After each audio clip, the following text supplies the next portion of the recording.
রাজা পরিচালন চ্যানেলে আপনাদের সবাইকে স্বাগত। তো আপনারা থাম্বনেলে দেখতেই পেরেছেন যে ঘরে শুয়ে একবার মন্ত্র পড়ে দৌলতপরি হাজির করুন এবং এই দৌলতপরি আপনাকে ধন দৌলত এনে দিবে। তো এটা শুধুমাত্র ধন দৌলতই নয়, এমনকি এই পরীর শর্ত হলো এই পরীর সঙ্গে আপনাদেরকে সহবাস অর্থাৎ সেক্স করতে হবে। তো এটা হিন্দু মুসলিম সব জাতির ভাই বোনেরাই আপনারা এটা প্রয়োগ করতে পারবেন। এটা একটা কোরআনি আমল এবং এই পরীকে দিয়ে আপনারা নানান ধরনের কাজ এই পরীকে দিয়ে আপনারা করিয়ে নিতে পারবেন। তো এই পরীকে দিয়ে আপনারা কি কি কাজ করাতে পারবেন আমি আপনাদেরকে সব কিছু বিস্তারিতভাবে বলে দিব। ভিডিওটা মনোযোগ দিয়ে দেখুন।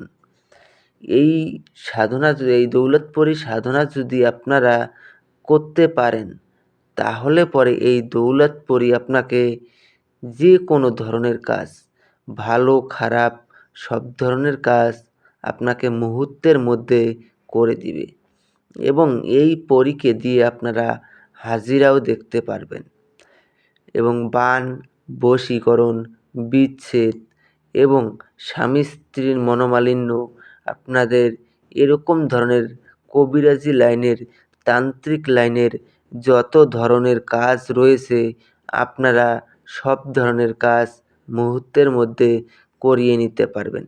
আপনাদের কোনো রকম সমস্যা হবে না।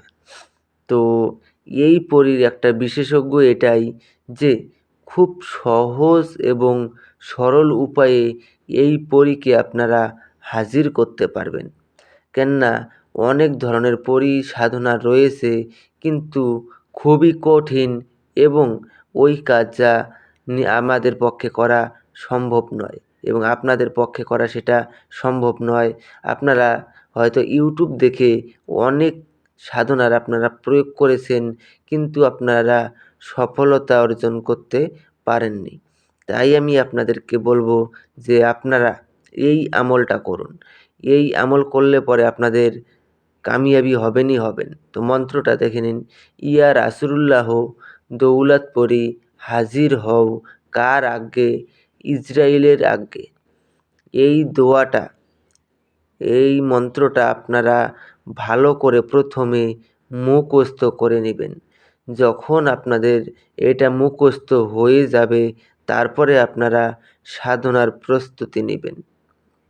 আরও একটা বিষয়ে কথা বলবো, এই সাধনাটা যদি আপনারা নিজেরা প্রয়োগ করতে না পারেন তো সামনে স্ক্রিনে তো আমার নাম্বার দেখতে পেরেছেন, ওই নাম্বারে আপনারা আমার সঙ্গে যোগাযোগ করে নেবেন যদি চালান করে নিতে চান। তো এটা নিজেরা করতে গেলে আপনারা কিভাবে করবেন আমি আপনাদেরকে বলে দিচ্ছি।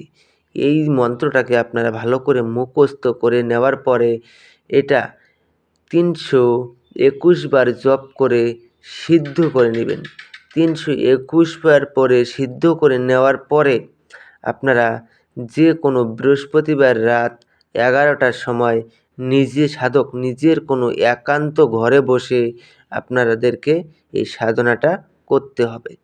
অনেক ভাই আপনারা বলেন যে গোলাপ ফুলের মালা আপনারা ব্যবস্থা করতে পারেন না গোলাপ ফুল। তাই আপনাদেরকে বলছি গোলাপ ফুল যদি ব্যবস্থা করতে না পারেন যে কোনো ধরনের লাল ফুল আপনারা ব্যবস্থা করে নেবেন। ব্যবস্থা করে নিয়ে আপনারা মালা বানিয়ে আপনারা বৃহস্পতিবার রাত ১১টার সময় নিজের ঘরে বসে এই দোয়াটাকে, এই মন্ত্রটাকে আপনারা মনে মনে একবার পড়বেন। একবার পড়ার সঙ্গে সঙ্গেই দৌলতপরি কিছু ধন দৌলত নিয়ে আপনার সামনে এসে প্রকট হবে। যখন ধন দৌলত নিয়ে আপনার সামনে এসে প্রকট হবে তখন পরীর গলায় আপনারা গোলাপ ফুল এই ফুলের মালাটা পরিয়ে দিবেন।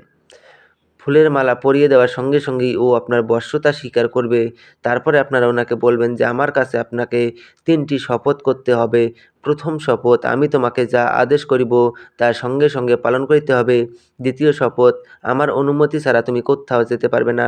৩য় শপথ, আমি তোমাকে যখনই স্মরণ করিব তখনই আমার সামনে এসে প্রকট হতে হবে।" এই ৩ টি শপথ করার ফলে ও আপনার আজীবন বশ্যতা স্বীকার করে থাকবে।